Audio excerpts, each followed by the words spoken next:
Maginhawa na po ba ang pakiramdam nyo, Nay? Oo anak, salamat ha. Ang galing mo talagang manghilot. Huwag na po sanang matigas ang ulo nyo Alam nyo namang bawal kayong mapagod Hindi naman kasi ko sanay na hindi kumikilos Alam ko naman po yun.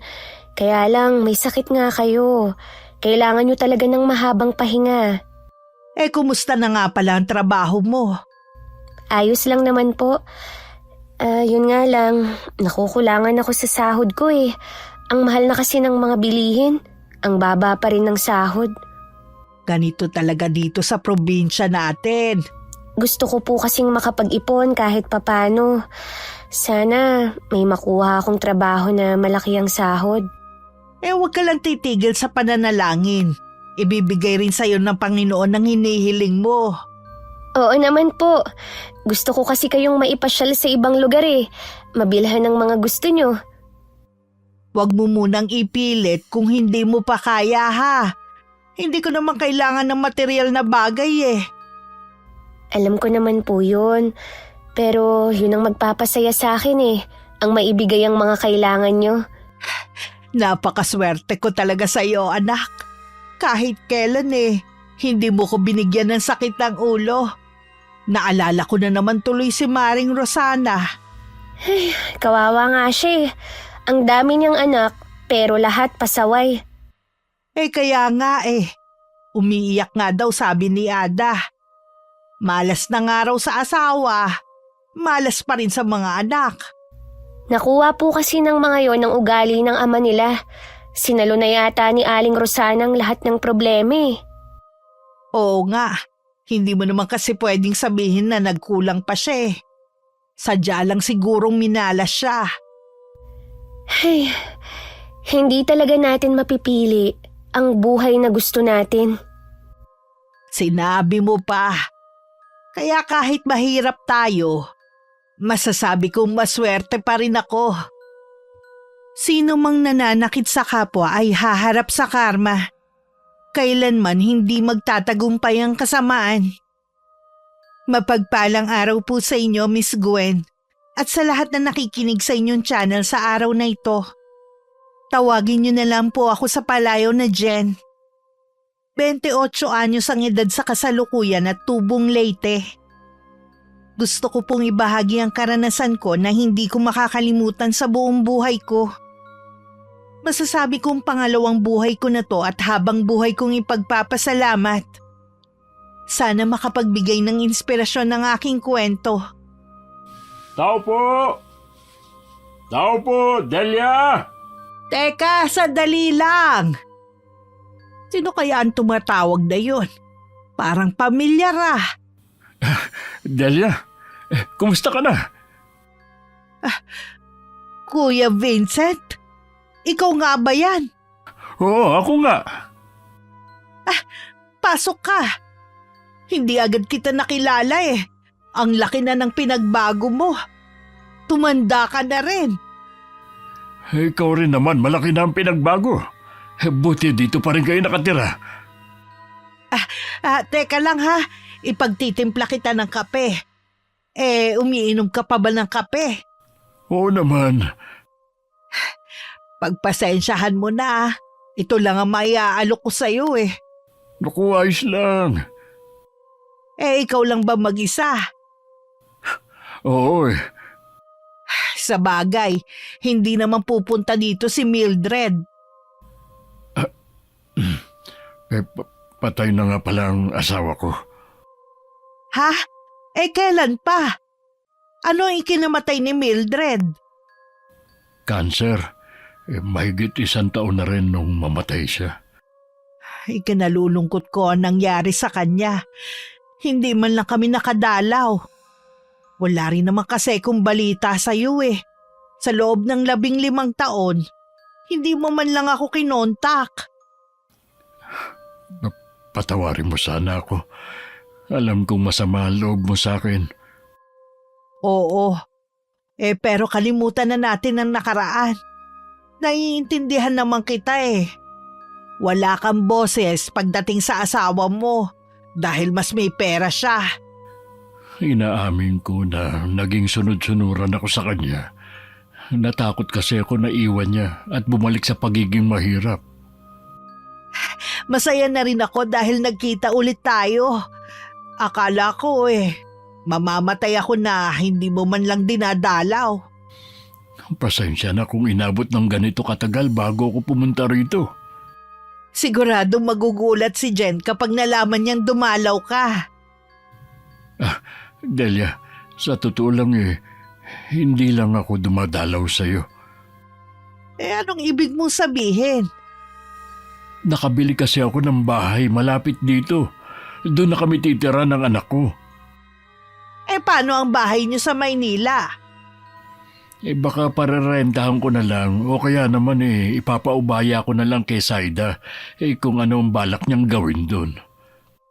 Pumayag na bang tumira dito ang anak mo? Oo naman, gusto rin niyang lumayo muna sa bahay na yon na puno ng alaala ng mama niya. Masaya ako na mamamalagi na kayong mag-ama dito sa atin. Dalawa lang na magkapatid sina Inay at Tio Vincent. Ayon sa kwento ni Inay, may isang babaeng taga Maynila noon na inimbitang magbakasyon sa lugar namin. Doon daw nagkakilala sina Chong at ang napangasawa. Yun nga lang daw matapobre ang babae at hindi sila nagkasundo ni Inay. Maya-maya dumating ako na pagod galing trabaho. Pagpasok ko pa lang nagtaka ko dahil may mga supot at paper bag sa sala namin. Tinawag ko si Inay. Sumagot naman siya na nasa kusina siya. Nay, saan po galing yung mga nasa sala? Ano po ang laman nun? Dumating kanina ang Tio Vincent mo. Pasalubong niya ang mga yon. Si Chong nandito? Akala ko po ba nasa Maynila sila ng pamilya niya at wala na kayong balita sa kanila? Nagulat nga din ako nung bigla siyang dumating kanina Nagbaka sakali raw siya kung dito pa tayo nakatira. Nasa na po siya ngayon? Babalik din siya mamaya. Dinalaw lang niya ang mga dati niyang barkada. Siya lang po bang mag-isang dumating? Oo Baka dito na rin sila tumira ng pinsan mo. Nakabili kasi ang tiyong mo ng bahay sa kabilang barangay. Buti ho, pumayag ang asawa niya. Di ba sabi niyo may pagkamata pobre yun? Patay na daw ang asawa ng tiyong mo. Namatay sa kanser, may 1 taon na rin. Ganun ho ba? Naawa nga ako Bakas pa rin kasi ang lungkot sa mga mata niya. Mahal na mahal po siguro ni Chong ang asawa niya. Oo naman. Lahat ng gusto ng babae sinusunod niya. Kahit nga nung sabihin nito nakalimutan na ako bilang kapatid. Siguradong masakit din po kay Chong na talikuran kayo noon. Wala nga lang siyang magawa. Naiintindihan ko naman siya at matagal ko na siyang pinatawad. Excited na po akong makita si Chong. Sana bumalik na siya agad dito. Habang wala pa siyang kasama sa bahay niya, dito daw muna siya. Marami pa daw kasing kailangan ayusin dun At wala pa ring mga gamit. Nay, pwede ko na po bang tingnan ng mga pasalubong ni Chong? Oo, ikaw lang naman ang hinihintay ko Gusto ko kasing sabay nating buksan ang mga yon. Ano kayang laman ng mga yon? Mga damit daw at pagkain sabi ng tiyong mo. Biglang nawala ang pagod na nararamdaman ko. Para akong bata na hindi magkamayaw kung ano ang uunahin kong buksan. Nakangiti naman si Inay habang nanonood lang sa akin. Maliban sa mga delata, chocolate at mga biskwit na hindi pamilyar sa akin, may mga t-shirt din nakasama. Ang dami naman nito, Nay. Talaga bang sa atin to lahat? Oo nga. Ikaw na lang mag-ayos ng mga delata sa kusina ha. Opo, Nay. Ang bait naman ni Chong. Mabait naman talaga ang kuya kong yon. Naimpluwensyahan lang talaga siya ng asawa. kaya mas pinili niyang lumayo. Hindi ako pamilyar sa mga pagkain na ito. Pero sa tingin ko masarap itong lahat. Sigurado yan. Baunin mo ang iba dyan sa trabaho mo para maiba naman ang ulam mo. Oo nga po, Nay. Ang gaganda din ng damit Kasya sa akin lahat. Pati kulay paborito ko. Ngayon lang kita nakitang ganyang kasaya. Ito po kasi ang pangarap ko para sa atin. Balang araw mararanasan din natin yan. Basta sabayan mo ng dasalang sipag at pagtsatsaga mo. Pasado 7:00 na nang dumating si Tio Vincent. Hinintay talaga namin siya ni Inay para sabay-sabay na kami maghapunan. Nagmano ako at nagpasalamat sa mga pasalubong niya sa amin. Magiliw pa niyang hinawakan ng buhok ko. Bigla ko tuloy naalala si Itay na matagal na ring patay. Ganun kasi ang ginagawa niya sa buhok ko. Hindi nagtagal inutusan na ako ni Inay na maghain na para makakain na kami. Napuntahan mo ba lahat ng mga barkada mo, kuya? Yun lang ilan sa kanila. Ang iba ko kasing naging kaibigan nun sa kabilang bayan na nakatira. Parang nakikinikinita ko na ang naging reaksyon nila. Hindi nga sila makapaniwala na makikita pa nila ako Kahit ako hindi ko rin inaasahan na uuwi ka pa. Maiba nga pala ako. Saan ka nagtatrabaho, Jen? Sa isang factory po ng plastic na pag-aari ng mga inchik.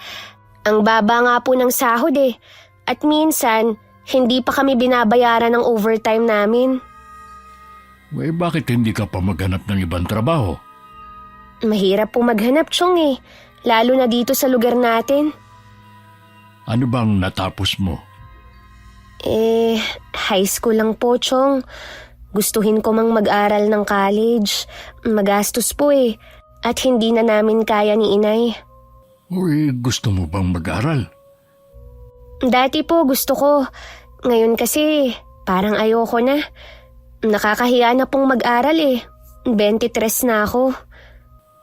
Wala naman sa edad yan Basta gusto mo pa mag-aral. Kahit gustuhin ko man po, wala naman akong pampaaral sa sarili ko. Pag-aaralin kita, kahit anong kurso pa ang kunin mo. Po, pag-aaralin niyo ako? Oo naman, kasi kung makakatapos ka, mas makakahanap ka ng magandang trabaho. Maganda nga po sana yan. Kaya lang, mas kailangan kong magtrabaho para sa amin ni Inay. Nagkasakit kasi ko nung nakaraan. Dahil sa matinding pagod na rin siguro. Alam mo naman, bata pa lang tayo, mahina na ang katawan ko. Ang bilis kong magkasakit. Kaya itong si Jen ayaw na talaga akong pagtrabahuhin. Tutulungan na lang kita. Hayaan mo na suportahan kita. Pasensya ka na, kuya, ha. Kung pera ang ibibigay mo, hindi ko tatanggapin. Una, hindi kami sanay na parang mga pulubi na binibigyan ng limos. Pangalawa hindi mo naman perang itutulong mo sa amin, kundi kay Mildred.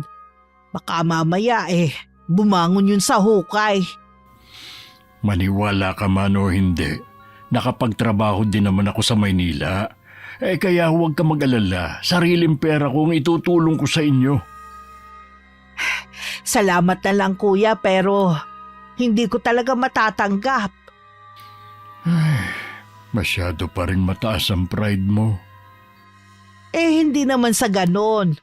Nasanay na lang kasi kami ni Jen na hindi humihingi ng tulong sa iba Hindi naman ako ibang tao Ikaw, Jen, pag-isipan mong inaalok ko. Para din kasi yon sa inyo ng nanay mo. Maganda pa rin kasi na nakapagtapos ka dahil ang iba bumabase lagi sa katayuan ng isang tao kung paano ka irerespeto. Pareho kami hindi nakatapos ng nanay mo, kaya nakaranas din kami na maliitin noon. Hayaan niyo po, Chong. Pag-iisipan ko ang alok niyo.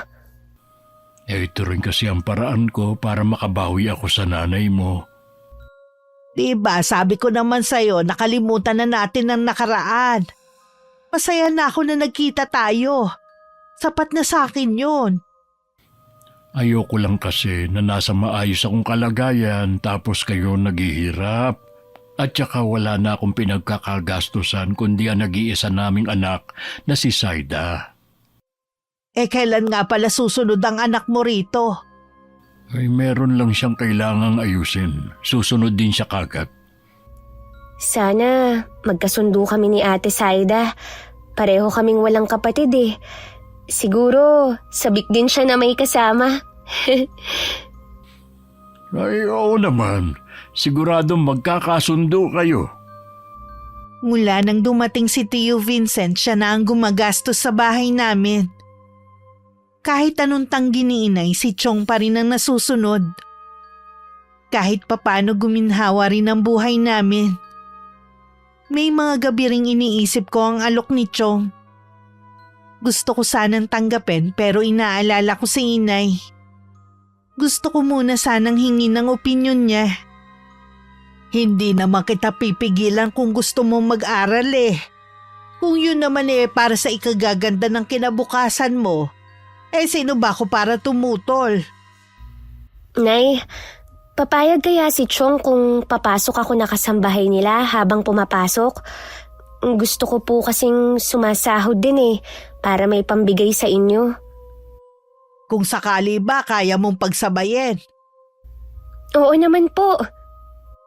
Di kausapin mo ang Chong mo. Ayoko rin kasi na makaabala sa kanya eh. Plano ko nga kapag nakalipat na siya, ipaglalaba ko silang mag-ama. Nay, di ba sabi ko sa inyo, hindi nyo na kailangan magtrabaho. Baka mamaya magkasakit na naman kayo.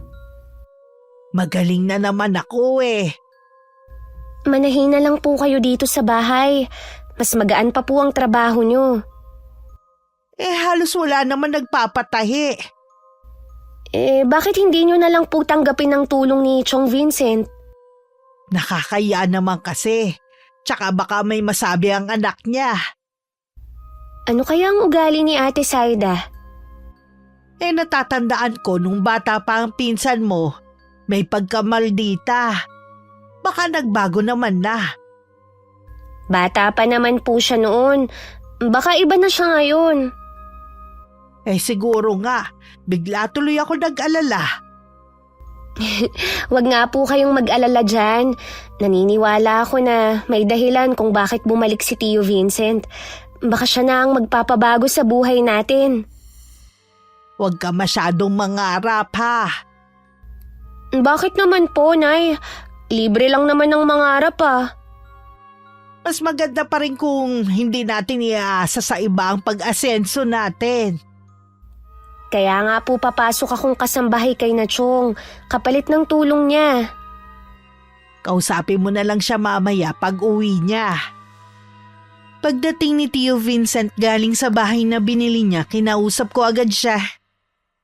Halata kay Chong na hindi siya sang-ayon sa akin na mamasukan ako bilang kasambahay sa kanila.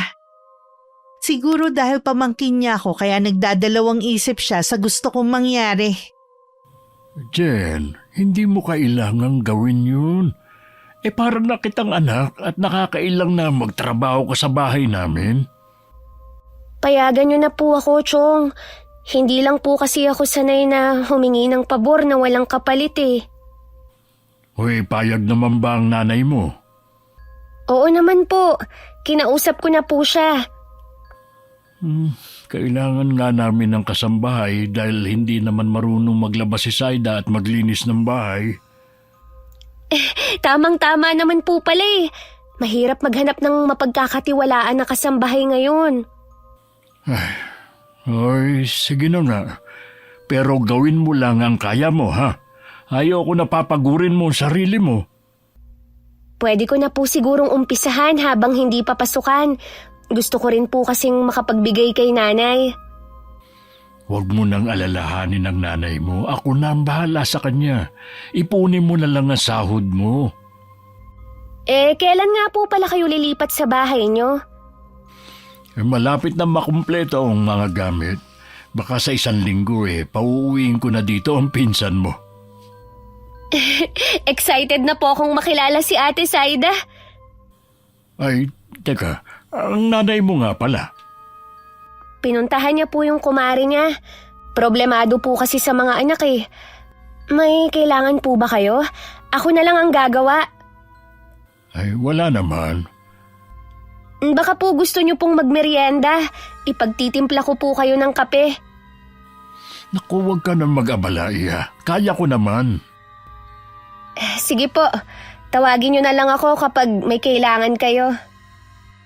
Isa sa napansin ko kay Tio Vincent, lagi siyang malungkot. Kahit ang ngiti niya halatang pilit. Naisip ko baka hanggang ngayon naaalala pa rin niya ang namayapa niyang asawa. Pagkatapos nga ng 1 linggo, lumuwas ulit si Tio Vincent para sunduin ang anak. Hindi namin alam kung nakabalik na siya. Dahil hindi naman siya nagpaparamdam sa amin ni Inay. Lingid pala sa amin, ilang araw na silang nasa bahay nila. Bakit ba ang kulit nyo, ha? Sinabi na nga ayokong pumunta sa bahay ng kapatid nyo. Ay, bakit ba ayaw mo? Napapagod kasi ako eh. Ilang araw na tayong nandito. Imposibleng pagod ka pa rin. Kayo na lang kasi ang pumunta doon. Gusto ko rin lang kasing makilala mo silang mag-ina. Sila lang naman ang kamag-anak natin dito. Naikwento na ni Mama noon ang tungkol sa kapatid mo, kaya parang kilala ko na rin sila. Mas maganda kung makakaharap mo sila ng personal, lalo na si Jen. Balak ko siyang pag-aralin sa susunod na pasukan. Ano? Seryoso ba kayo? Oo naman. Wala naman ako nakikitang masama doon. Gagamitin niyo pa talaga ang pera ni Mama para gastusan ng babaeng yon. Pera ko ang gagamitin ko. Baka nakakalimutan mo na namatay ang mama mo na wala na siyang pera. Huwag niyo sanang kalilimutan na dahil kay Mama kaya kayo nagkaroon ng desenteng trabaho. Kaya pera pa rin ni Mama ang ginagastos ninyo. Kung ano man ang meron ako, pinaghirapan ko yun. Kung nakinabang man ako sa pera ng mama mo, bayad na siguro ko sa ilang taon kong pag-aalaga sa kanya nung may sakit siya. Obligasyon mo yun dahil asawa ka niya. Alam ko. Kaya wala ka rin karapatan na sumbatan ako sa kung anong meron ako. Ay nako, bakit ba kasi pumayag akong umuwi dito? Hindi kita pinilit. Ikaw ang kusang sumama. Paano kasi iiwan mo ako sa bahay natin mag-isa? Alam niyo namang matatakutin ako eh. Mabuti na lang habang nandito kayo sinamahan ako ni Lara. Manang-mana ka talaga sa mama mo. Masyadong duwag. Wala namang mangyayari sa'yo sa bahay na yun. Paano kung biglang magparamdam si Mama? Hindi na siya magpapakita dahil hindi naman siya naghirap nung mamatay siya. Hindi tayo nakakasiguro. Alam mo na ayaw pa niyang mamatay. Wala na tayong magagawa dahil stage 4 na ang cancer niya nung ma-diagnose. Ginawa ko naman lahat para sa kanya. Siguro hindi sapat ang mga ginawa mo. May mga gabi na naririnig ko pa rin ang iyak ni Mama. Guni-guni mo lang yun.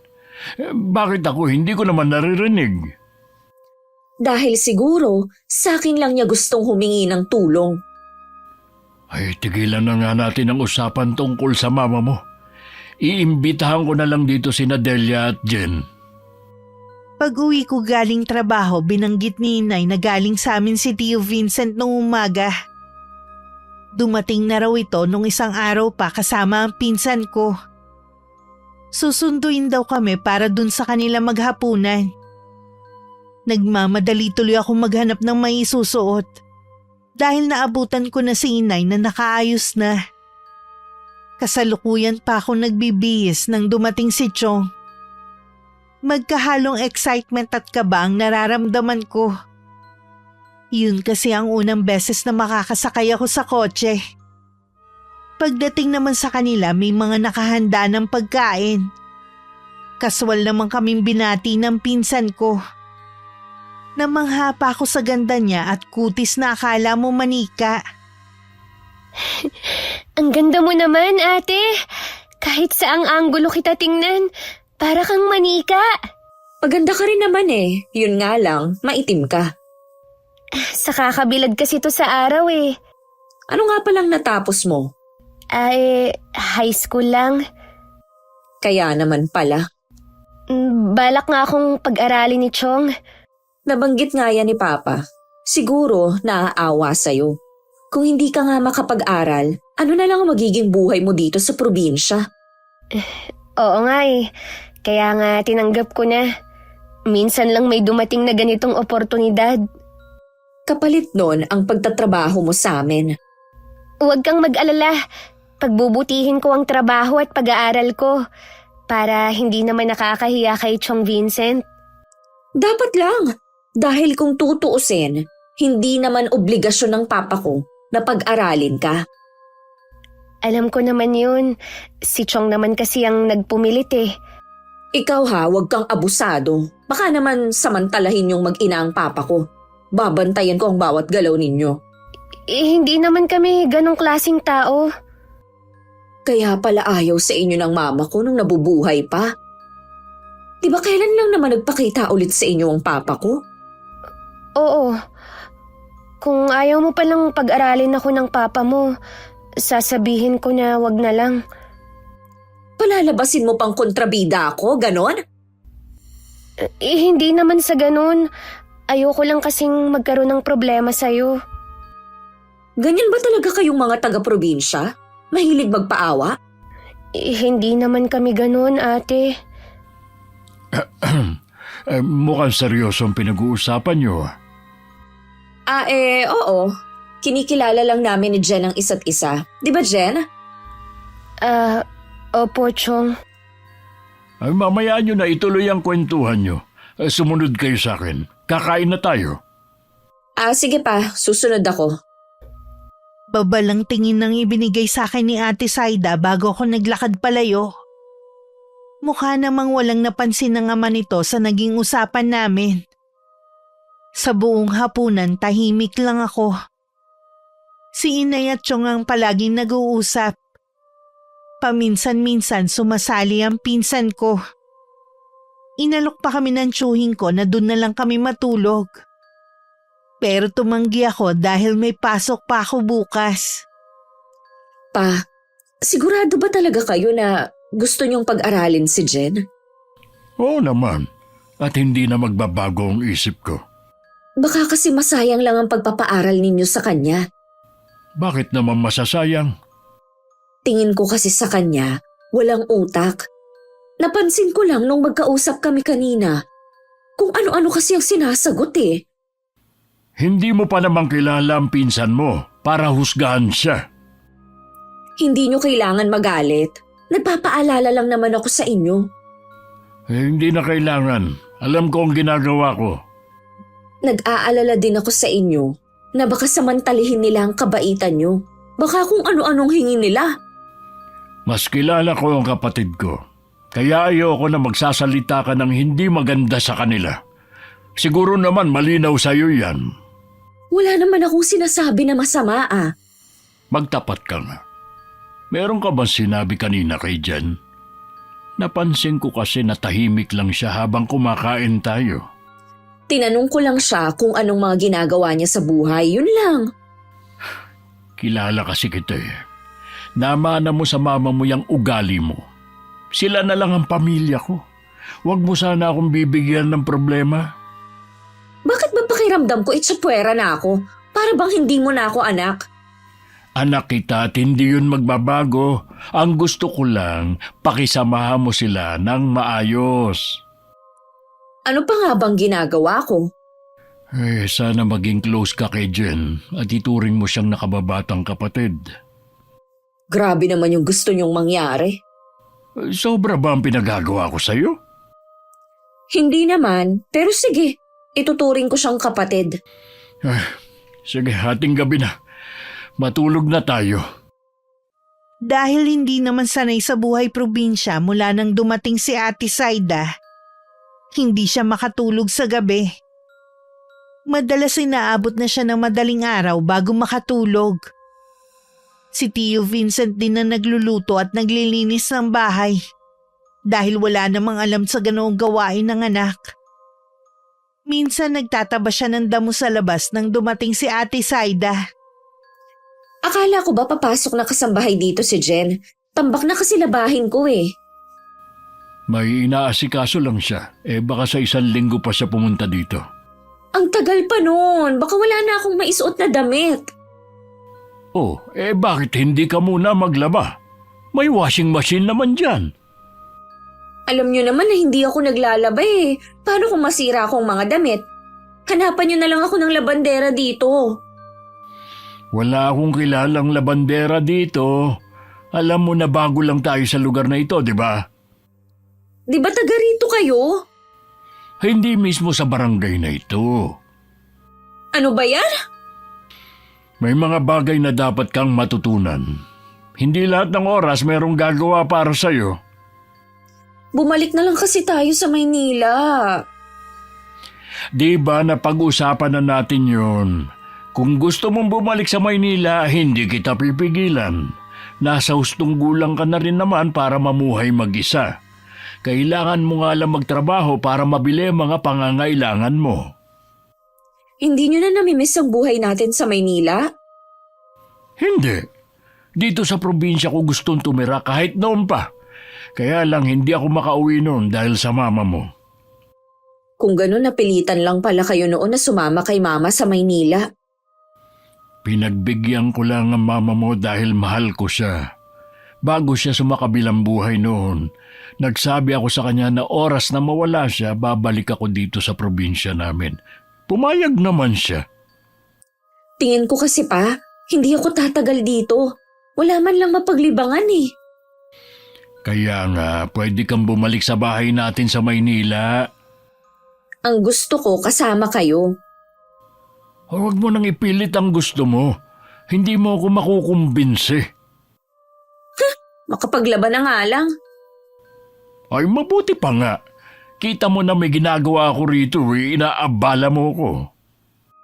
Nag-resign na ako sa trabaho ko kahapon sa kabila ng pagdadalawang isip ko. Iniisip ko kasi na baka magkaroon ako ng problema kay Ate Saida. Pero naisip ko rin hindi naman ako pababayaan ni Chong. Mas matimbang na kasi sa akin ngayon na makapag-aral. Napagtanto ko kasi na mas mahalaga pa rin ang may tinapos ang isang tao para hindi malitin ng iba o kamag-anak man. Napansin ko mula nang manggaling tayo sa bahay ng Tio Vincent mo malalim na ang iniisip mo. Naisip ko lang po na kapag nakatapos ako ng pag-aaral, magbabago na po ang buhay natin. Tandaan mo pa rin na mahalaga rin ang diskarte sa buhay. Opo, hindi ko naman po yun nakakalimutan. Kapag nandun ka na sa bahay ng tiyuhin mo, pakisamahan mo na lang ang anak niya. Huwag mo silang bigyan ng dahilan para magalit. Si Ate Saida, napansin ko na hindi niya nakuha ang ugali ng papa niya. Nagmana siya sa mama niya. Nakita ko sa mga kilos niya na napipilitan lang siyang pakiharapan tayo nung gabing yon. Kung hindi ko lang talaga gustong makapag-aral, hindi ko tatanggapin ang alok ng Chong. Kung sakali mang may sabihin o gawing hindi maganda sa'yo si Saida, magsumbong ka sa akin ha? Baka naman kayo ni Chong Vincent ang magkagalit. Wala naman akong gagawin sa pinsan mo. Gusto ko lang malaman ang nangyayari sa'yo doon. Para alam ko kung patuloy pa rin kitang papayagan na mamasukan sa kanila. Wala na po itong atrasan. Para sa pangarap, handa po akong magtiis. Ayoko na po kasi ng ganitong buhay Pasensya ka na anak ha, kung wala akong kakayanan na maibigay sa'yo ang magandang buhay na pangarap ng lahat. Nay, hindi ko po kayo sinisisi kung bakit ganito lang ang buhay natin. Kaya nga gusto kong samantalahin na may nag-aalok sa akin na mag-aral Hindi naman kasi lahat ng kamag-anak kayang tumulong gaya ni Chong.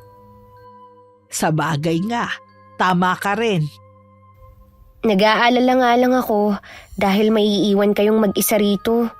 Baka kung ano na naman ang gawin nyo habang wala ako. Nangako na ako sa'yo na aalagaan ko na ang sarili ko. Hindi ko na gagawin ang mga bagay na ayaw mo. Aba, gusto ko yatang umakyat sa stage sa graduation mo. Tuwing linggo naman po uuwi ako dito sa atin. Basta yung mga billing ko sa'yo ha, huwag mong kalilimutan. Opo, Nay. Paulit-ulit na lang ang mga paalala nyo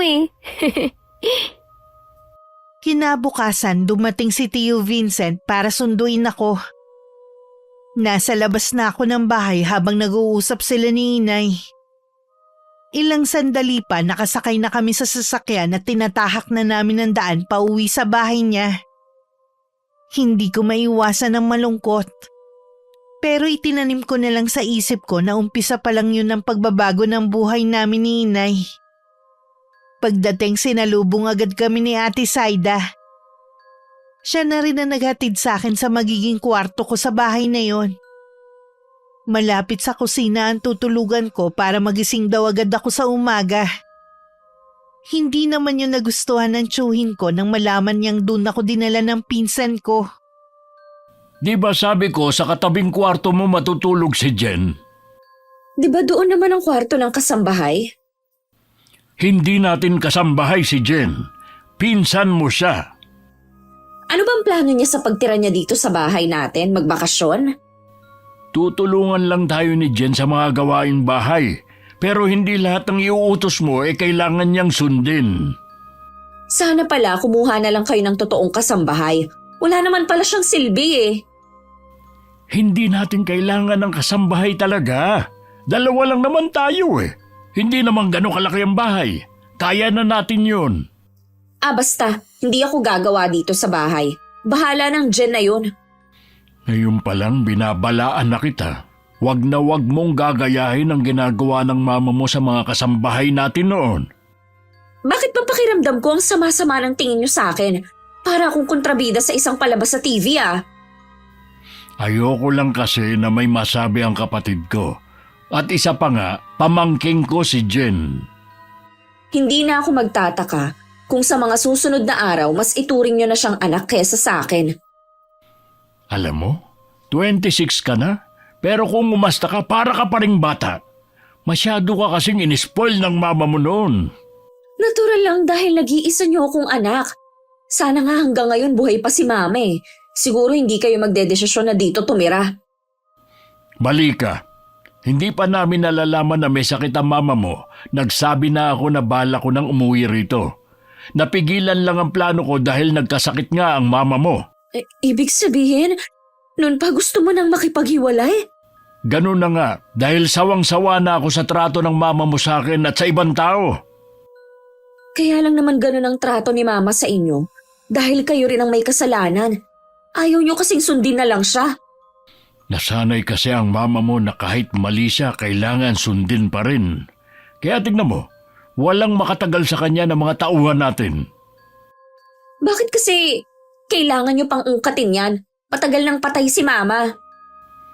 Dahil ayoko, nagagayahin mo siya. Iwan mo sa Maynila ang ugali mo ron.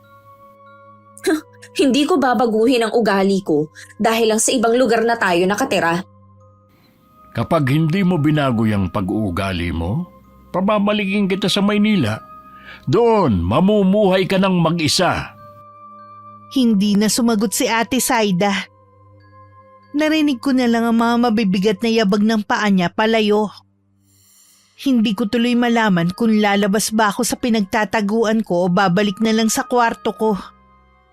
Nang mga sumunod na araw, hindi ako pinapansin ng pinsan ko. Lagi lang matalim ang tingin niya sa akin. Mas lalo ko na lang pinagbutihan ang ginagawa kong trabaho. Lalo na narinig kong ipinagtatanggol ako ng tiyuhin ko sa anak niya. Malaking tulong ka talaga sa amin ang anak ko. Huwag ka lang masyadong magpakapagod, ha? Huwag po kayong mag-alala, Chong. Hindi naman po ako napapagod Magaan lang naman ang trabaho ko dito. Hoy, siya nga pala. Luluwas ako sa Maynila sa 1 linggo. Balak kong isama ang inay mo. Gusto ko kasi siyang ipatingin sa espesyalista. Sige po, Chong. Mabuti nga po yun para malaman natin ang sakit ni inay. Kahit kasi magaling na siya, nanghihina pa rin siya. Huwag mo na siyang alalahanin. Ako nang bahala sa kanya. Maraming salamat po. Hulog po talaga kayo ng langit sa amin ng nanay ko. Malaki ang naging pagkukulang ko sa nanay mo. Bumabawi lang ako. Siya nga pala, napag-isipan mo na ba ang kursong kukunin mo? Hindi pa po eh. Ang hirap po kasing mamili. Hindi ko rin po kasi alam kung kakayanin pa ng utak ko ang pumasok sa kolehiyo. Ang tagal ko na po kasing tumigil eh. Sabagay, may ilang buwan pa naman. Pag-isipan mong mabuti. Dapat yung gusto mo talaga. Opo. Aalis po ba kayo ngayon? Nakapang-alis po kasi kayo eh. Birthday kasi ng isa kong kaibigan, inimbita niya ako. Baka gabihin nga pala ako ha. Huwag mo na ako hintayin at may dala naman akong susi. Alam na po ba ni Ate Saida na aalis kayo? Kinakatok ko nga kanina, hindi naman sumasagot.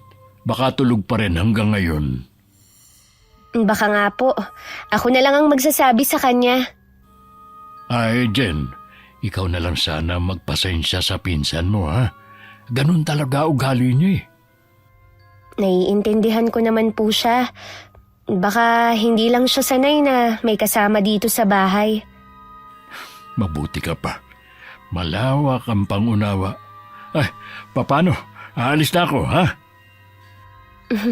Ingat po kayo, Chong. Nang makaalis si Tio Vincent, naglinis na lang ako ng buong bahay. Nung tanghali naman, nagluto na ako. Hanggang makatapos ako, hindi pa rin bumababa si Ate Saida. Kaya nauna na lang akong kumain sa kanya. Katatapos ko lang kumain nang bumaba siya. At nadatnan pa niya ako naglalagay ng pinagkainan ko sa lababo. Nauna ka na palang kumain. Oo, ate. Alauna na kasi eh. Kanina pa ako nagugutom. Alam mo ba, nung nasa Maynila pa kami, hanggat hindi kami kumakain ng mga amo, hindi rin muna kakain ng mga kasambahay namin. Hindi kasi kami kumakain ng tira-tira. Pasensya ka na. Hayaan mo sa susunod. Hindi na ako mauuna. Dapat lang. At sana naman, kapag kumakain kami ni Papa, huwag kang sumabay. Nakakailang kang kasama eh. Biruin mo, kasambahay sumasabay sa amo. Si Chong Vincent naman kasi ang may gusto na sumabay ako sa inyo eh. Di sana tumanggi ka o magdahilan ka. Ang sabihin mo, gusto mo rin kasi dahil gusto mong maranasan na maging amo. Hindi naman yun ang dahilan ko. Nakikisama lang ako sa papa mo. Nangangatwiran ka pa talaga ha? Bakit ka ba ganyan, Ate Saida, ha? Lahat naman ginagawa ko para maging mabait ka sa akin, ah. Aba, talagang lumalaban ka ha?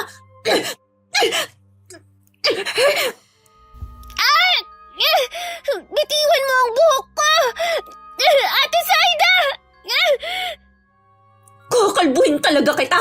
Mula nang dumating ka dito, wala ka nang ginawa kundi ang sumipsip kay Papa. Bitiwan mo sabi ako! Sinabi ng bitiwan mo ako! Sobra ka na!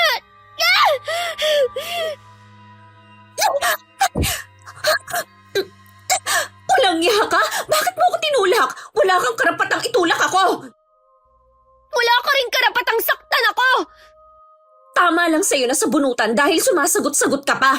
Baka nakakalimutan mo kung ano ka dito. Hindi ko nakakalimutan. Kaya nga lahat ng trabaho ginagawa ko.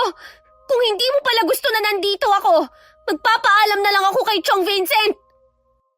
Mabuti pa nga na umalis ka na. Hindi ka namin kailangan dito. Hihintayin ko lang ang Chong para makapagpaalam ng maayos. Kahit hindi na, sigurado naman ako na magpapaawa ka lang at akong palalabasin mong masama. Kahit kailan, hindi ko gawain na magpaawa sa ibang tao para bigyan kami. Mabuti ang pagpapalaki sa akin ng nanay ko, kaya natuto akong hindi umasa sa iba. Ngayon lang, dahil mismong papa mo ang nag-alok, Wala naman sigurong masama dahil pamangkin niya ako. Wala kang karapatan na makinabang sa pera ng papa ko. Kayo ng nanay mo, mga oportunista. Kaya nga aalis na lang ako dito para wala kang masabi. Kunin mo na ang mga gamit mo at umalis ka na dito. Bilisan mo na umalis kung ayaw mo kaladkarin kita. Dali-dali akong pumunta sa kwarto ko at kinuha ang mga gamit ko. Mabuti na lang nasa loob pa rin ng bag ang mga damit ko. Hindi ko pa nailalagay sa cabinet. Paglabas ko, naghihintay na sa akin si Ate Saida. Pinagtulakan pa niya ako hanggang sa makalabas ako ng gate. Nakaramdam naman ako ng hiya sa mga taong nakakita sa nangyari. Nakatungo na lang ako na naglakad hanggang sa may huminto sa tapat ko na tricycle. Pagdating sa bahay, napahagulgul na lang ako ng iyak. Sabi ko na nga ba iba ang ugali ng pinsan mo. Lahat naman po ginawa ko na eh. Pero galit pa rin siya sa akin. Mabuti na rin yung habang maaga pa, nagpakita na siya ng tunay niyang ugali. Manang-mana talaga sa mama niya. Paano po yan? Hindi na po ako makakapag-aral. Tanggapin mo na lang siguro, anak. Baka ito ang nakatadhana sa'yo, ang hindi makatapos ng koleyo. Isipin mo na lang na merong umaasenso kahit walang tinapos. Sorry po, Nay. Nabigo ko kayo. Hindi pa naman kasi ako nakakapag-aral. Nauna na agad ang mga plano ko sa buhay. Akala ko kasi ganun kadali.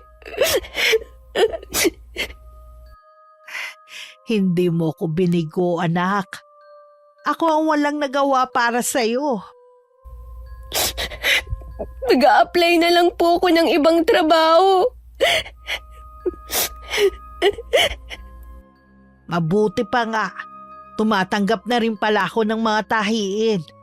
Kahit papano makakatulong to sa mga gastusin natin.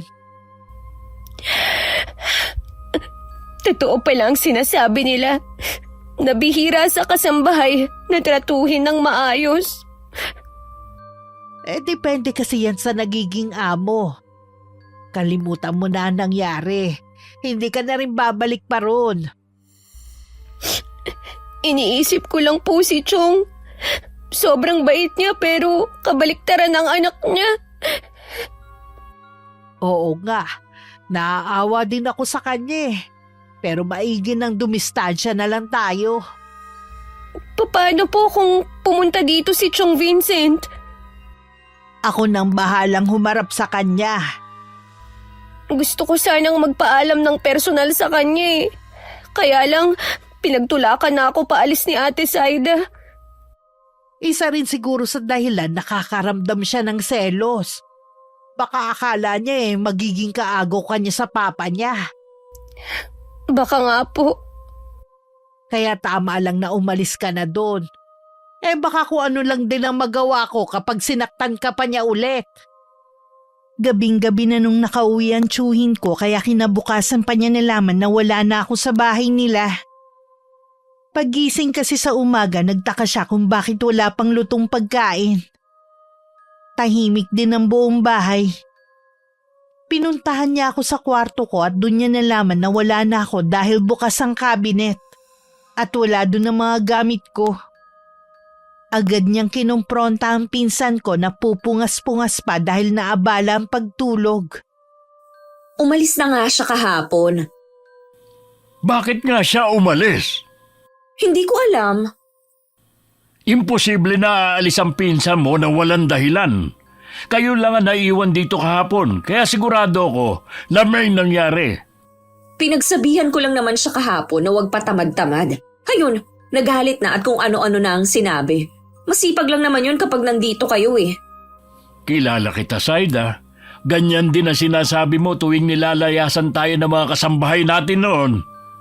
Kung hindi pala kayo naniniwala sa akin, sana hindi na kayo nagtanong. Pupuntahan ko si Jen sa kanila. Para ano pa? Siya naman ang kusang umalis eh. Gusto ko lang malaman ang dahilan kung bakit siya umalis nang hindi nagsasabi sa akin. Maayos ang naging usapan namin bago ko umalis kahapon. Humanap na lang kasi kayo ng ibang kasambahay, yung masipag at hindi mareklamo na katulad ni Jen. Akala mo yata ganun kadali ang makahanap ng kasama sa bahay? Sa dami ng mahihirap dito, sigurado makakakuha kayo agad. Tapos ano? Mamaltratuhin mo? Bakit ko naman gagawin yun? Dahil sa ugali mo! Baka akala ninyo hindi ako nasasaktan sa mga sinasabi nyo Anak nyo ako pero pinagsasalitaan nyo ako ng masasakit. Sana talaga hindi na lang si Mama ang nawala. Na sana ako na lang ang nawala? Ganun ba? Paano kasi? Mula noon hindi ko man lang naramdaman na mahal nyo ako. Akala mo lang yon dahil wala ka nang ginawa kundi sumunod sa mama mo. Ako kahit kailan, hindi mo ako sinunod. Tingin mo rin sa akin tau-tauhan lang gaya ng mama mo. Dapat nga tayo ang magkakampi ngayon. Pero anong ginagawa nyo? Mas gusto nyo pa dun sa mag-inang yon. Kamag-anak mo rin sila. Bakit hindi mo sila tanggap? Dahil ba mahirap lang sila, ha? Huwag na nga natin silang pag-usapan. Lagi na lang tayong nag-aaway. Huwag ka na ulit makikialam sa mga desisyon ko. Dahil kung hindi, pababalikin kita sa Maynila. Last warning ko na ito sa'yo. Inaasahan na namin ang pagdating ni Tio Vincent sa bahay namin. Si Inay ang humarap sa kanya. At tahimik lang ako sa isang tabi habang nakikinig sa kanila. Humingi naman ng pasensya si Chong sa inasal ng anak niya. Halata sa kanya na nahihiya siya sa amin. Hindi rin namin inaasahan ng susunod niyang sasabihin. Kahit wala ka na sa bahay, pag-aaralin pa rin kita. Nakakahiya naman, Chong, pagkatapos ng nangyari. Oo nga. Tsaka alam namin na yun ang isa sa ikinagagalit ng anak mo. Sinabihan ko naman siya na wala siyang pakialam sa desisyon ko. Magtatrabaho na lang po ako, Chong. Alam mo kung bakit gusto kita makapagtapos? Para hindi matulad sa amin ng nanay mo. Baka po kasi ito talagang nakatadhana sa akin. May punto ka naman, kuya. Kaya lang mahirap kasi kung meron nagagalit sa ginagawa mong pagtulong sa amin eh. Hindi ko na lang ipapaalam sa anak ko ang gagawin ko. Basta wag niyo na lang tanggihan ang alok ko. Dadalawa na nga lang kayong mag-ama. Magkakagalit pa kayo dahil sa amin. Umaasa pa rin ako na balang araw, magkakalapit din ang anak ko at si Jen. Para silang buwan at araw. Duda ko kung magkakasundo sila. Siguro dahil sa magkaiba ang kinalakihan nila. Wala namang masama kung susubukan natin. Wala na rin akong balak pabalikin sa inyo ang anak ko. Pasensya ka na ha. Hindi ako papayag na merong manakit sa kanya eh. Naiintindihan naman kita sa bagay na yan. Hindi ko napapayagan na mangyari ulit yun. Salamat kuya sa pagmamalasakit mo sa amin. Sana balang araw masuklian namin ang kabutihan mo. Wala akong hinihinging kapalit sa mga ginagawa ko. Di ba sabi ko nga, gusto ko ring makabawi sa'yo. Mabuti pa po, Chong. Dito na lang kayo kumain. Nakabili po ng isda si nanay sa palengke. Bihira lang po ang ganong isda. Oo nga naman kuya. Oy sige, wala naman akong gagawin sa amin eh. Wala na sanang balak na kumuha ng kasambahay si Chong pero mapilit si Ate Saida. Napilitan na magtanong-tanong si Tio Vincent sa mga taga ron kung meron kakilala. May nahanap naman siya. Pero 2 linggo lang nagpaalam na. Naghanap ulit sila pero tumagal lang din ng 1 buwan. Ganon din ang panghuling pumasok sa kanila. Lahat sila iisa ang dahilan. Hindi nila makayanan ng ugali ng pinsan ko. Kita nyo naman siguro ang klase ng trabaho nila. Hindi na nga maayos, hindi pa nasusunod ang gusto ko. Eh di ikaw na lang ang gumawa. Bakit ba kasi puro palpak ang nakukuha ninyo? Pwede mo naman silang turuan eh. Bakit kailangan mo saktan at murahin? Mga boba kasi. Kahit anong turo ko hindi matutunan. Mas okay pa sa kanila si Jen eh. Maayos kasing nagtatrabaho dito ang pinsan mo, pinalayas mo. Ngayon bahala ka sa mga gawaing bahay dito. Wala na akong balak kumuha ng kasambahay. Nakakahiya na sa mga taga rito. Pa naman, alam niyo na wala akong alam sa mga gawaing bahay eh. Matagal ko na sinabi sa'yo na pag-aralan mo na yon dahil hindi sa lahat ng oras merong gagawa para sa'yo. Pabalikin mo na lang kaya si Jen dito. Nag-aaral na siya ngayon kaya hindi na siya pwede. Natuloy din palang pagpapaaral ninyo sa kanya. Diba sabi ko sa'yo, huwag mo nang pakialaman ang desisyon ko? May pakialam ako dahil pera ng mama kong ginagastos nyo. Pera ko lang, Saida. Wala nang perang naiwan ng mama mo kundi ang bahay natin sa Maynila. Kaya kung gusto mo umuwi doon, hindi kita pipigilan. Hindi ako naniniwala na wala ng pera si mama. Kausapin mo ang tita Maris mo. Siyang nakakaalam ng lahat. Kakausapin ko talaga siya. Hindi talaga kita mapapatawad oras na malaman ko na nagsinungaling kayo. Pwede ba? Saka na tayo mag-usap. Medyo nahihirapan lang ako huminga. Ay naku pa, luluwas ako sa Maynila bukas. Huwag naman kayo magsakit-sakitan ngayon. Sa tingin mo, nag-iinarte lang ako? Ha? Ano bang nararamdaman nyo? Wala. Pabayaan mo na lang ako. Kaya ko naman ang sarili ko eh. Sigurado ba na okay lang kayo kapag umalis ako bukas? Ayos lang ako. Ayoko nang abalahin ka pa. Gawin mo na lang ang gusto mo. Sandali. Talaga kayang may sakit siya? Ang hirap naman na walang kasamang iba dito sa bahay.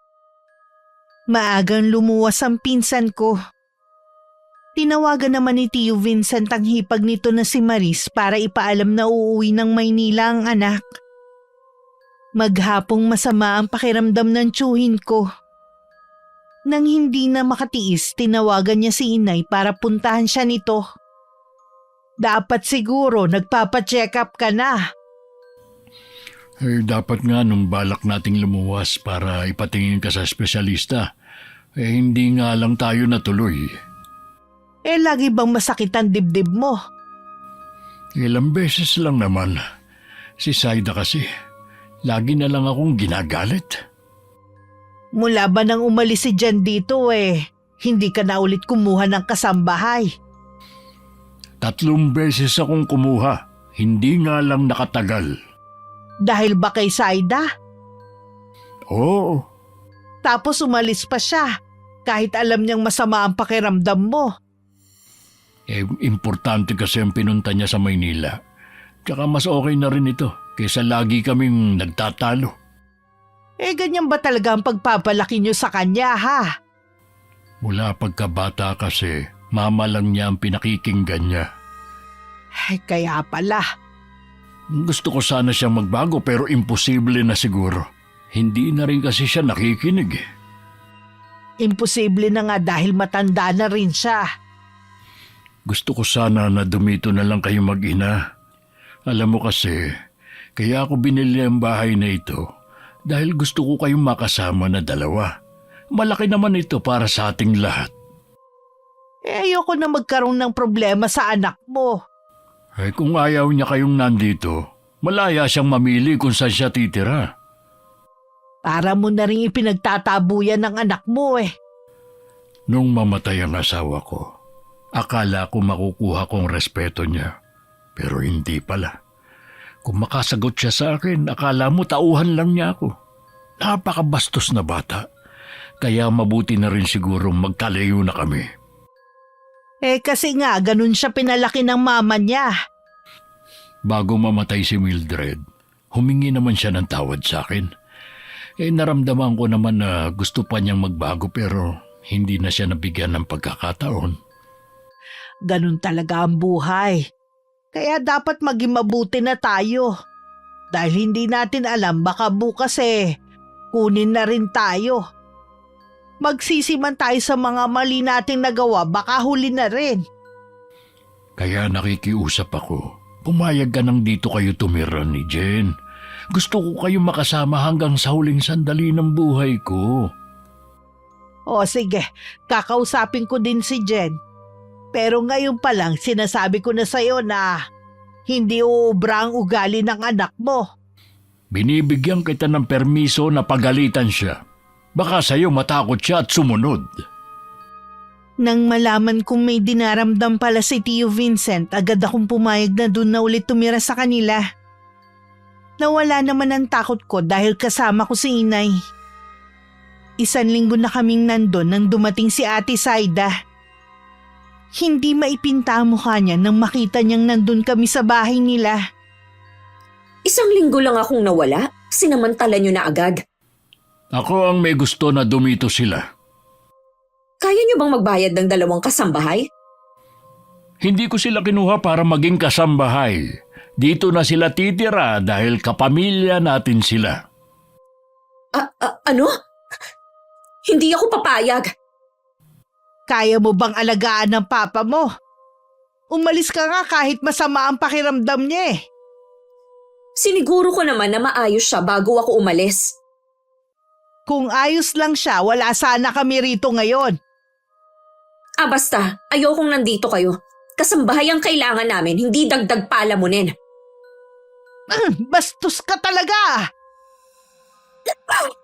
Bakit mo ako sinampal? Sinampal ako ng babaeng to. Hindi lang yan ang gagawin ko, oras na hindi mo binago yung ugali mo. Wala man lang ba kayong gagawin, ha? Tutunga nga lang kayo.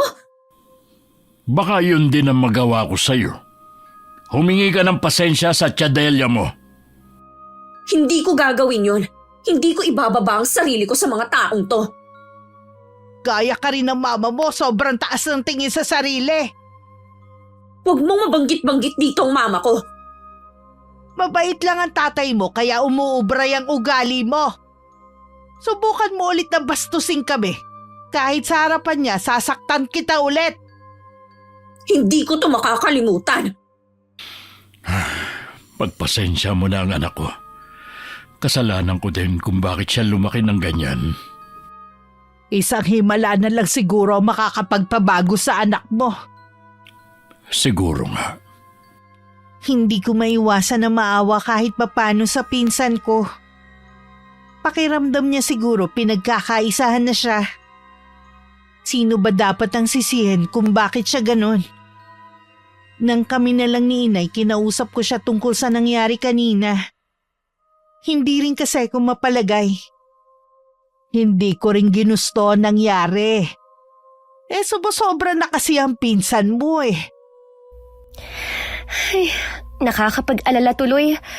Baka may gawin siya sa inyo habang wala ako. Hindi niya ako kaya.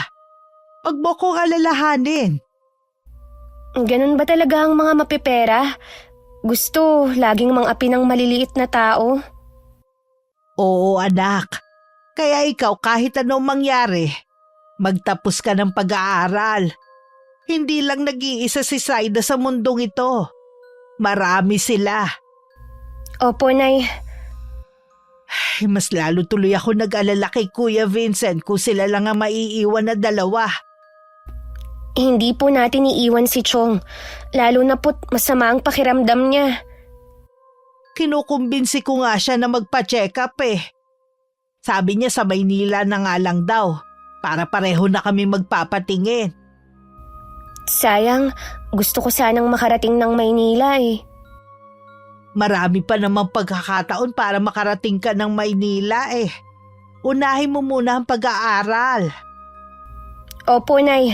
Magtatapos po ako kahit anong mangyari. Pangako ko po yan sa inyo. Ay, sana kasing bait mo na lang si Saida. Para hindi na namumroblema ang tiyuhin mo sa kanya. Susubukan ko pong makipaglapit kay Ate Saida.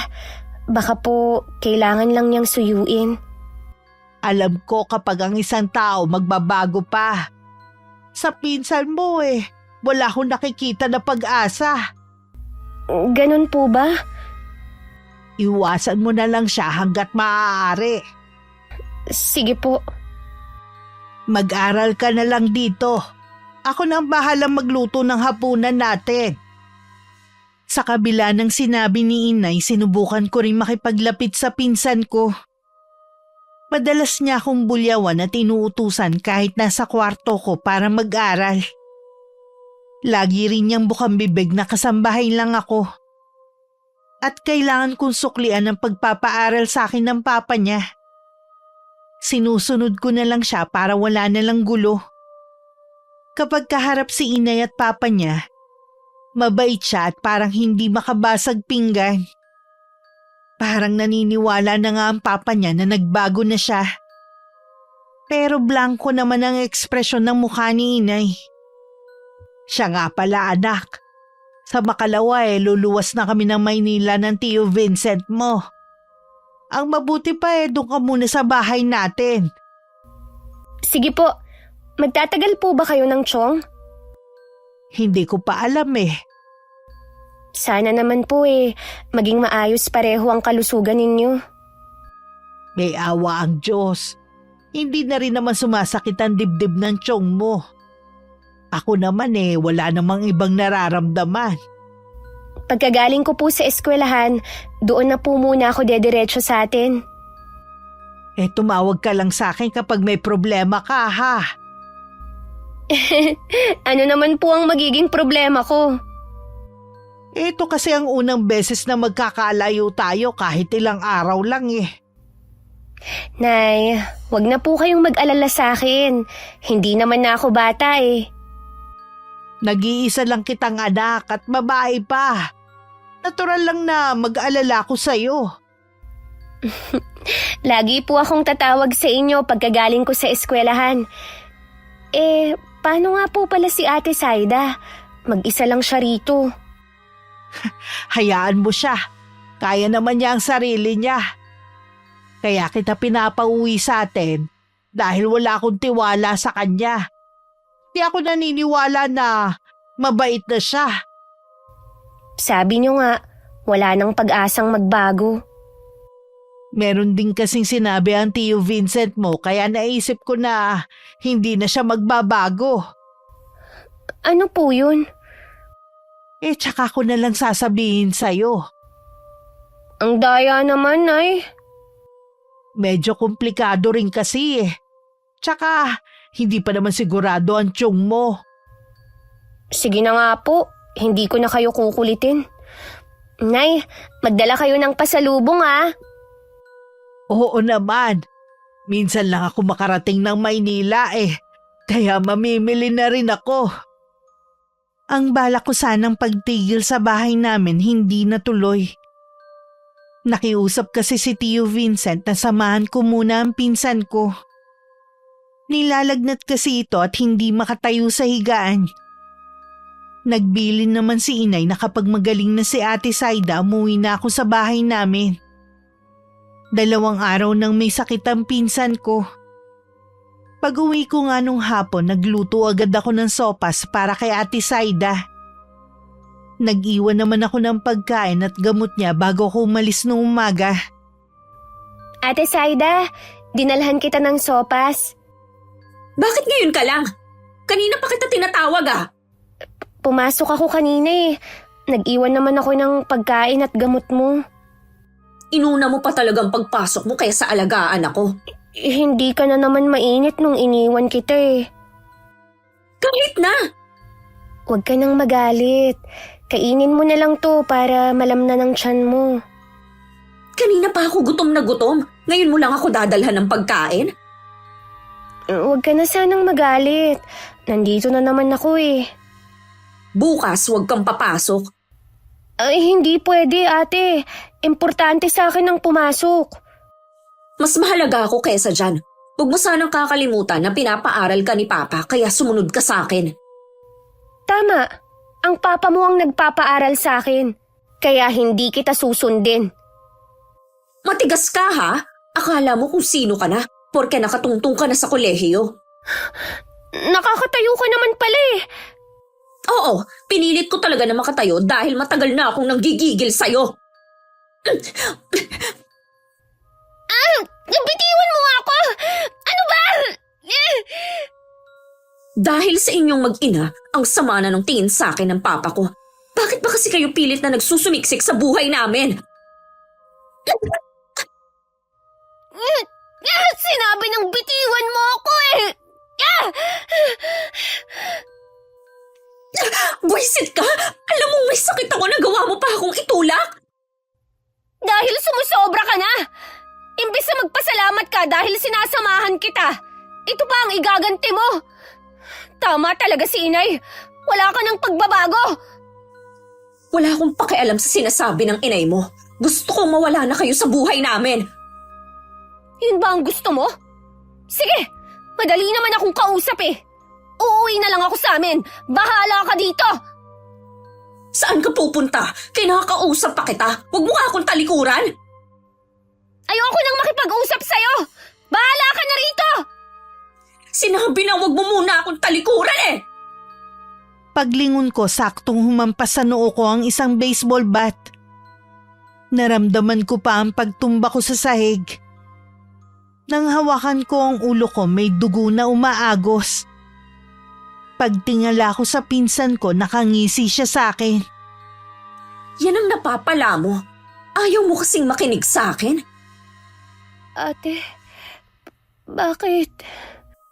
Nagtanong ka pa talaga. Ganyan ang ginagawa ko sa mga kasambahay namin na matitigas ang ulo at wala kang pinagkaiba sa kanila.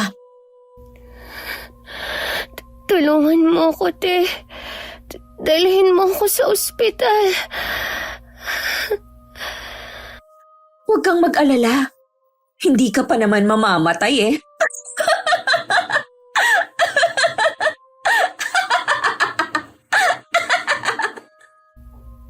Ate, maawa ka.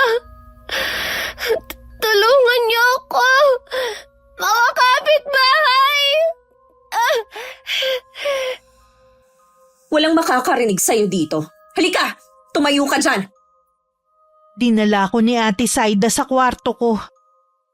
Pilit ako nagpupumiglas pero dahil sa panghihina at hilong nararamdaman ko, wala akong nagawa. Isinalya niya ako sa higaan ko. Pilit ko nilalabanan ng antok pero matindi talaga ang hilong nararamdaman ko. Hindi ko na napaglabanan. Tuluyan na ako napapikit. Samantala kanina pa tunog ng tunog ang cellphone ko. Kinuha yun ni Ate Saida tsaka binasag. Uy, bakit parang nag-aalala ka? Kanina ko pa kasi tinatawagan si Jen pero hindi siya sumasagot. Alam kong nasa bahay na siya ng ganitong oras. Baka naman may ginagawa. Nakausap ko nga pala kanina si Saida. Okay na raw ang pakiramdam niya. Salamat daw sa pag-aalaga ni Jen. Tama kaya naiwan natin sila sa bahay na silang dalawa lang. May sakit si Saida. Nakita mo naman nung umalis tayo. Hindi makatayo sa higaan. Biling ko kasi kay Jen kapag magaling na ang pinsan niya, umuwi na siya sa bahay. Hindi kasi kumapakali sa ikinuwento mo sa akin eh. Bata pa lang kasi nakikita na niya na ganun ang ginagawa ni Mildred sa mga kasambahay namin. Kaya nagaya niya. Hindi kaya may sira sa ulo ang anak mo? Hindi kasi normal ang ginagawa niya. O di kaya baka tama ang hinala mo na hindi mo siya anak kaya ganun ang ugali niya. Kung totoo man yan, hindi nababawasan ang pagmamahal ko sa kanya bilang ama. Ay, napakabait mo talaga. Ang swerte ni Mildred sa'yo nung nabubuhay pa siya. Pati ang anak mo. Pagkatapos ng gagawin natin pagpapacheck up, uuwi na agad tayo. Sana naman sagutin na ni Jen ang tawag ko. Baka mamaya mismong anak mo pa ang tumawag sa'yo. Sana nga. Kanina pa kasi ko kinakabahan eh. Normal lang yan. Ito ang unang beses na nawalay ka sa kanya eh. Hindi lang yun ang dahilan. Wala rin akong tiwala sa anak mo. Huwag mo naman sanang isipin na may masamang gagawin si Saida sa anak mo. Minsan na niyang sinaktan ng anak ko, kaya hindi mo rin ako masisisi. Teka, tatawagan ko ulit si Saida. Itatanong ko si Jen para mawala yung pag-aalala mo. Tinawagan nga ni Tio Vincent ang anak niya at tinanong kung nasan ako. Sinabi nito na umuwi na ako sa bahay namin dahil magaling na raw siya. Yun daw kasi ang bilin ng nanay ko. Sana nga umuwi na doon ang anak ko. Mas panatag kasi ko kung doon muna siya. Hintayin mo na lang na tawagan ka ni Jen. Baka mahina lang ang signal sa inyo. Siguro nga. Ay mabuti pa, lumabas muna tayo at mamili ng mga pasalubong na bilin ng anak mo. Sigurado magtatampo yun kapag kinalimutan mo ang bilin niya. Mabuti pa nga. Kung nandito lang kasi tayo, mas lalo ako mag-aalala. Hindi ko alam kung gaano ako katagal na nakatulog. Nahihilo pa rin ako. Agad kong hinanap ang cellphone ko, wala yun sa bulsa ng suot ko. Naalala kong naiwan ko yun sa bag ko. Dali-dali akong tumayo at lumapit sa may pinto pero nakalak yun. Ate Saida! Buksan mo to! Palabasin mo ako! Ate Saida! Ate Saida! Nandito na ako. Bakit ba ang ingay mo? Sisirain mo ba tong pinto, ha? Ate, nakikiusap ako. Pakawalan mo na ako dito. Uuwi na ako sa amin. Ayoko na dito. Hindi pwede. Baka mamaya isumbong mo pa ako eh. Parang awa mo na, ate. Kahit umiyak ka pa ng dugo dyan, hindi kita pakakawalan. Hintayin mo na lang na dumating sina Papa. Ano bang kasalanan ko sa'yo? Bakit mo to ginagawa sa akin? Nagtatanong ka pa talaga, ha? Buwisit kayong mag-ina. Dahil sa inyo, ayaw nang bumalik ni Papa sa Maynila. Ayokong tumira sa boring na lugar na to. Eh di sana, ikaw na lang ang bumalik doon. Boba, kapag bumalik ako doon, mapipilitan akong magtrabaho dahil puputulin ng Papa ko ang suporta niya sa akin. Hindi ako papayag na kayong mag-inang makinabang sa pera ng Papa ko. Hindi rin ako papayag na ikulong mo ako dito. Saan ka pupunta, ha? Hindi ka makakatakas dito. Bitiwan mo ako! Gusto mo pa talagang madagdagan ang sugat mo, ha? Sige, eto sa'yo! Wag, ate! Maawa ka! Wag! Hindi ko agad napansin kanina na hawak ng pinsan ko ang baseball bat niya. Kung saan-saan parte ng katawan niya ako pinaghahampas. Sumuka na rin ako ng dugo at halos malagutan na ako ng hininga. Subukan mo pa ulit na tumakas, tutuluyan talaga kita. Sana nga malumpo ka na.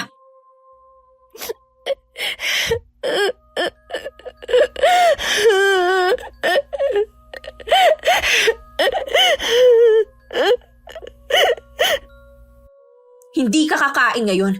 Huwag mo na rin hanapin ang cellphone mo, binasag ko na yun. Total Papa ko naman ang bumili nun eh. Ilang oras na rin akong nasa sahig. Kahit ang pagtayo, hirap na rin akong magawa. Tahimik na lang ako nagdasal at sana dumating na si Inay at Tio Vincent. Ipinikit ko na lang ang mga mata ko. Kung hindi na ako magigising, ibig sabihin hanggang doon na lang ang buhay ko. Hindi ko alam kung gaano ko katagal nakatulog. Napaiyak na lang ako dahil buhay pa ako. Nang sulyapan ko ang bintana, maliwanag na. Kahit masakit ang buong katawan ko, pinilit kong tumayo. Ang nasa isip ko, kailangan kong makahingi ng tulong. Gagamitin ko ang huling lakas ko para makahingi ng tulong.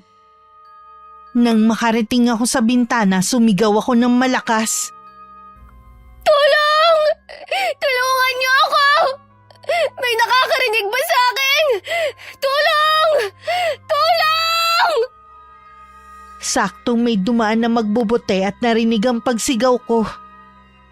Humingi siya ng tulong sa mga taga ron. Dahil kilala na ang pinsan ko dahil taga ron din ang mga kasambahay na pumasok sa kanila. Inisip ng mga tao na baka meron na namang bagong kasambahay na pinagmamalupitan. Humingi sila ng tulong sa kapitan ng lugar para mapasok ang bahay. Narinig ko na may mga tao sa gate. Paulit-ulit akong sumigaw para humingi ng tulong hanggang mawalan ako ng malay. Nagising ako na nasa ospital na ako. Nasa tabi ko na si inay at umiiyak. Nay, Anak ko, salamat naman nagising ka na. Kumusta na ang pakiramdam mo? kumikirot po ang ulo ko. Masakit din ang buong katawan ko. Gawa siguro yan sa pagkakahampas sa'yo ni Saida. Mabuti na nga lang, walang pinsala ang bungo mo. May bali raw ang buto mo. Sabi naman ng doktor, maghihilom din naman agad. Akala ko talaga, katapusan ko na. Mabuti na lang, may tumulong sa akin. Magbabayad sa akin ng babaeng yon. Hindi ko siya mapapatawad sa ginawa niya. Nasaan na po si Ate Saida? Hindi ko alam kung nasan na siya ngayon. Kahit saan siya magtago, hindi niya matatakasan ang galit ko. Hindi ko rin po siya mapapatawad. Gaganti ako sa ginawa niya sa akin. Sa mas matinding paraan. Muntik na niya akong patayin. Gusto ko siyang ipakulam. Tama bang narinig ko na gusto mo siyang ipakulam? Opo, Nay. Alam kong kasalanan. Pero hindi lang ako ang pinagmalupitan niya. Siya mismo ang umamin. Maraming kasambahay ang sinaktan niya. Ako na ang bahalang pumunta kay Aling Miranda para humingi ng tulong. Alam kong hindi niya ako tatanggihan. May gaganti na rin natin ang mga kasambahay na pinagmalupitan niya dati. Hindi na dapat palampasin ang mga ginawa niya. Kahit ang papa niya, hindi siya maililigtas. Naawa ako kay Chong Vincent. Bakit ba siya nagkaroon ng anak na kasing sama ni Ate Saida? Nung nasa Maynila kami, nakumpirma namin na hindi niya anak si Saida. Buntis na si Mildred nang magsama sila ni Kuya. Mismong hipag niya nagkumpirma noon. Ano? Kaya pala hindi man lang niya naman ang ugali ni Chong. Iyon pala, hindi sila mag-ama. Magpahinga ka na. Kailangan mo magpalakas. Babantayan kita. Natatakot po akong pumikit. Lagi kong nakikita ang mukha ni Ate Saida. Kalimutan mo na siya. Hindi ka na niya ulit masasaktan pa. Dumalaw naman si Tio Vincent sa akin pero nagkataon na natutulog ako. Awang-awa siya sa akin at hindi niya matagalan na makita ang kalagayan ko. Sila na lang ni Inay ang nag-usap sa labas ng kwarto kung saan ako naroon. Walang kapatawaran ng ginawa ng anak mo kay Jen. Muntik na niya mapatay ang anak ko. Alam ko na walang kapatawaran ang ginawa ni Saida, pero humihingi pa rin ako ng tawad. Hindi ko kayo pipigilan kung gusto niyo magdemanda sa kanya. Yun nga lang, hindi ko alam kung nasaan siya. Hindi na kami magsasampa ng kaso alang-alang sa iyo. Baka nga wala na siya sa tamang pag-iisip. Balak ko siyang ipatingin sa doktor kapag nagpakita na siya. Baka nga umuwi na siya ng Maynila. Doon ko na lang siya hahanapin. Wag mo na siyang iuwi sa lugar natin. Yun lang ang pakiusap ko. Hindi na. Kakausapin ko rin ang hipag ko na kung pwedeng siya na lang ang kumupkup kay Saida. Ayaw kasi nun na mapag-isa sa bahay kung saan namatay ang mama niya. Alam kong napamahal na siya sa'yo. Pero sana itanim mo dyan sa isip mo, hindi mo siya anak. Alam ko naman, pero hindi nun nababawasan ang pagmamahal ko sa kanya. Siya nga pala, ako na ang bahala sa bayarin ninyo dito sa ospital. Kulang pa nga itong kabayaran sa mga ginawa ni Saida. Sana huwag kayong babalik sa dati niyong bahay. Tatanungin ko pa si Jen. Baka kasi may trauma pa siya sa bahay niyo eh. Naiintindihan ko. Luluwas din ako ng Maynila. Baka matagalan ako. Sana pagbalik ko nakapagdesisyon na kayo. Balitaan mo na lang ako, ha? Gusto ko rin naman malaman ang nangyayari kay Saida. Dahil sariwa pa sa akin ang nangyari sa bahay muna namin ako nagpauwi. Binisita rin ako ni Tio Vincent bago siya lumuwas ng Maynila. Tumawag din daw ang hipag niya at sinabi nito kung nasan si Ate Saida. Nang masigurong maayos na ang lagay ko, nagpaalam si Inay na pupunta lang kay Aling Miranda. May pagkakataon pa na pwede kong pigilan si Inay. Pero hindi ko ginawa. Nasa isip kong tama lang na magdusa si Ate Saida. Bakit mo nagawa ang ganong kalupitan sa pinsan mo? Hindi ko naman sinasadya eh. Tuwing nakakasakit ka ng ibang tao, lagi na lang yan ang sinasabi mo. Akala mo kasi kung sino siya eh. Ikaw lang ang nag-iisip ng ganyan. Mabait si Jen. Kita mo nga, nung pinakiusapan ko siyang bantayan ka nung may sakit ka, hindi siya nagdalawang isip. Kumusta na po siya? Nakalabas na siya ng ospital at nagpapagaling na sa bahay. Hindi naman pala siya napuruhan eh. Hindi niyo na kailangan magalit sa akin. Gusto mo pa yatang mamatay siya? Hindi naman sa ganon. Magsasampa daw ba siya ng kaso? Hindi, alang-alang sa akin. Pero hindi ka na pwedeng umuwi doon. Ha? Saan ako titira kung ganon? Sa iyo iniwan ng mama mo ang bahay natin. Bahala ka kung anong gusto mong gawin doon. Ibenta mo o paupahan. Kailangan mo na matutong tumayo sa sarili mong paa. Wala ka na maaasahan sa akin. Hindi niyo pwedeng gawin sa akin to. Ang tiyahin mo na lang ang bahalang magpaliwanag sa iyo kung bakit kailangan ko tong gawin. Patawarin niyo ako kung naging pasaway ako sa inyo. Pa, huwag niyo naman ako ipagtulakan palayo dahil lang sa mag-inang yun. Bigyan niyo naman ako ng pagkakataon na magbago. Huwag niyo po akong iwan mag-isa. Wala na nga si Mama, pati ba kayo mawawala din? Hindi naman ako mawawala. Nasa probinsya lang ako. Kapag may pagkakataon dadalawin kita dito. Hindi lang kasi ang mag-ina ang galit sa'yo. Pati ang mga taga roon. Baka kung ano na lang ang magawa nila sa'yo. Akala ni Tio Vincent na tanggap na ng anak ang desisyon niya dahil bigla itong tumahimik. Nang mapansin na parang namumutla ito, lalapitan sana niya nang bigla itong sumuka na may kasamang mga insekto. Ano to? Pa, ang sakit na tiyan ko. Parang may gumagalaw sa loob. Diyos ko, may bumabarang sa'yo. Pa, natatakot ako. Tulungan mo ako. Tutulungan kita. Huwag ka matakot. Parusa na ba to sa akin?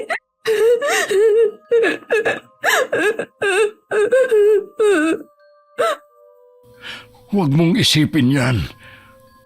Kinailangan ikulong sa isang saradong kwarto si Ate Saida. Kahit kasi mga bangaw lumalapit na sa kanya.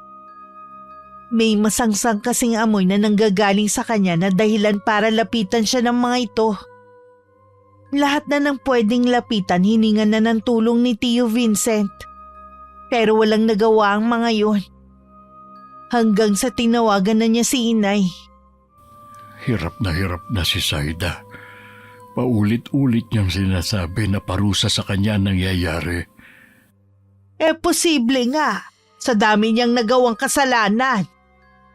Baka may kakilala ka na magaling na albularyo dyan. Pasensya na kuya. Ang kilala kong albularyo 2 taon nang patay. Mahigit 100 taon na rin kasi ang edad nun eh. Kung sino man ang gumawa nito sa anak ko, sana patawarin niya na. Sana nga, kung nagsisisi na rin naman siya. Ay tumawag lang ako para ibalita ang nangyayari kay Saida. Hindi ko rin alam kung kailan ako makakauwi. Mag-iingat ka dyan ha. Tumawag ka lang kung may kailangan ka. Kay Chong Vincent pa rin ako naaawa. Hindi kay Ate Saida. Ganun din ako. Alam kong labis siyang masasaktan kung mawawala ang anak. Bigla po akong naguluhan, Nay. Gusto mo na bang bawiin ang ginawa natin kay Saida? Pwede kayang patawarin na lang natin siya? Sapat na siguro ang paghihirap niya para maisip niya ang mga pagkakamaling nagawa niya. Oo naman. Hindi naman tayo likas na masama eh. Laging bukas ang pagpapatawad sa atin. Puntahan na po natin si Aling Miranda para bawiin niya ang sumpa kay Ate Saida. Ako na lang ang pupunta sa kanya. Dumito ka na lang. Nay, Ano yun? pasensya na kayo kung dahil sa akin nakagawa kayo ng masama. Kahit sinong ina, hindi papayag na masaktan ang kanilang anak. Oo nga po, pero masama ang gumanti. Ipinaubaya na lang sana natin sa Panginoon ang lahat. Nadala lang din ako sa galit ko eh. Pareho lang tayo na nabulag sa galit. Pag-uwi ko punta tayo sa simbahan. O paano? Lalakad ako ha? Sige po, Nay. Hihintayin ko na lang po kayo rito. Nang mga oras na yun, hindi na napigilan pa ni Tio Vincent ang mapayak dahil sa awa sa anak niya. Panay din ang dasal niya na sana gumaling na ito. Mula sa labas ng pinto, dinig ni Chong ang mahinang iyak ng anak. Maging ang hipag niya awang-awa na rin sa kalagayan ng pamangkin. Ilang sandali lang tinatawag na ni Ate Saida ang papa niya. Dali-dali naman silang pumasok ng hipag sa loob. Tita! Magaling na po ako! Tingnan nyo! Nilalayuan na ako ng mga insekto! Oo nga anak, salamat sa Diyos. Magaling ka na. Hindi ko sasayangin ang pangalawang pagkakataon na ibinigay sa akin. Magpapakabait na ako. Tama yan anak. Sana po makaharap ko ulit sina Tia Delia at Jen. Gusto kong humingi ng tawad sa kanila. Pwede mo silang tawagan. Sa ngayon, palamigin mo muna ang sitwasyon bago ka umuwi sa probinsya. Wala na po akong mukhang maihaharap sa kanila. Dito na lang po ako sa Maynila. Gusto ko nang ayusin ang buhay ko. Darating ang panahon na makakalimutan din nila mga ginawa mo. Sorry pa ha, kung lagi ko na lang pinasasama ang loob nyo. Ay, kalimutan mo na yun. Basta, piliin mo na laging maging mabuti sa kapwa. Opo pa, ang nangyari sa akin ang naging dahilan para maisip kong mga mali kong nagawa. Siguradong matutuwa ang mama mo sa'yo. Gusto ko sanang dalawin natin siya bago ko umuwi ng probinsya. Mamimiss ko po kayo kapag nandun na kayo. Tatawagan kita palagi.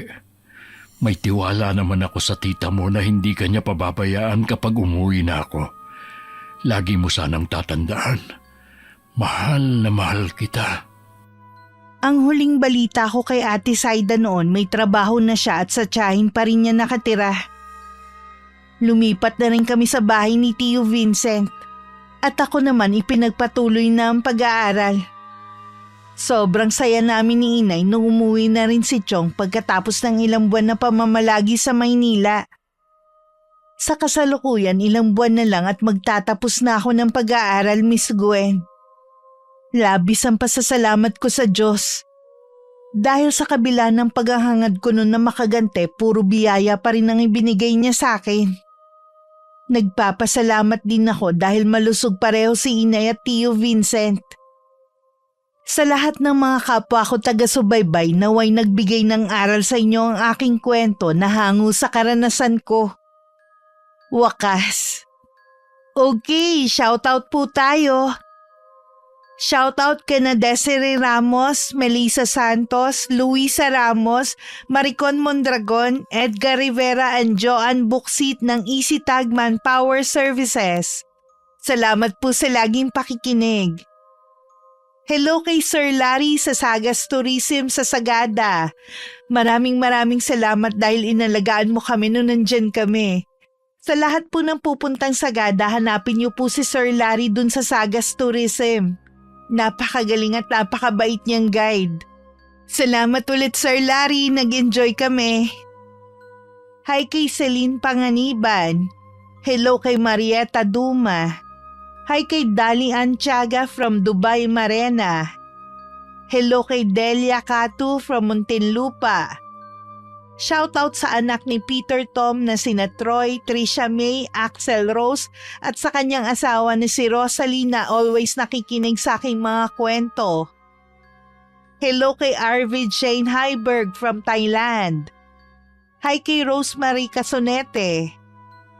Shoutout kay na Dexter Baguhin, RJ's Bakery from Bohol at kay Hundoje na laging nakikinig. Hello kay na Marlon Doloso, Boking Regala, Bea Doloso, Joyce Rojas and Kyle Doloso from Mandaon, Masbate na laging nakikinig at nag-aabang. Hi kay Jenmer Garcia na taga San Fernando, Pampanga. Hello kay Jowski from Saudi Arabia. Hi kay Hans Dieter ng ANC Cubao, belated happy birthday sa'yo. Hello kay Philippine Shamsa from Romblon. Shoutout kay na Charmaine Garcia, Clyde Robles and Christoph Robles from Davao City na laging nag-aabang. Hi kay na Pamela Grace Manipol and Danny Bambe from Tanawan, Batangas. Hi kay Darin Aton from Bicol. Hello kay Myla Lanon from Malaysia. Hi kay na Jocelyn Kay at sa kanyang nanay na si Alicia Espinosa Parangat na palaging nakikinig. Hello kay Chef Dial, salamat sa suporta mo. Hi kay Ronalyn Rodriguez from Aklan. Hello kay Mary Joy Sabaresa, salamat sa pakikinig. Hello kay na Melody Soriano at sa kanyang ate Charmaine Hermogenes na palaging nakikinig. Hi kay Mark Serrera from Binangonan, Rizal. Hello kay Justoni Arevalo na laging nakikinig at nag-aabang. Hi kay Geraldine Yuraba from Bacolod City. Shoutout sa Suarez family from Oriental Mindoro. Shoutout sa Trio Store from Tugigaraw City na always abangers. Hi kay Arlene Castro Ramos, salamat sa pakikinig. Hello kay Abby, maraming salamat sa suporta mo. Hi kay Jamaica Lea Palo from Algens Cafe, Morong Rizal. And hi kay Josette Holo from Iloilo. Maraming salamat sa pagsuporta nyo at pakikinig. Ingat! God bless.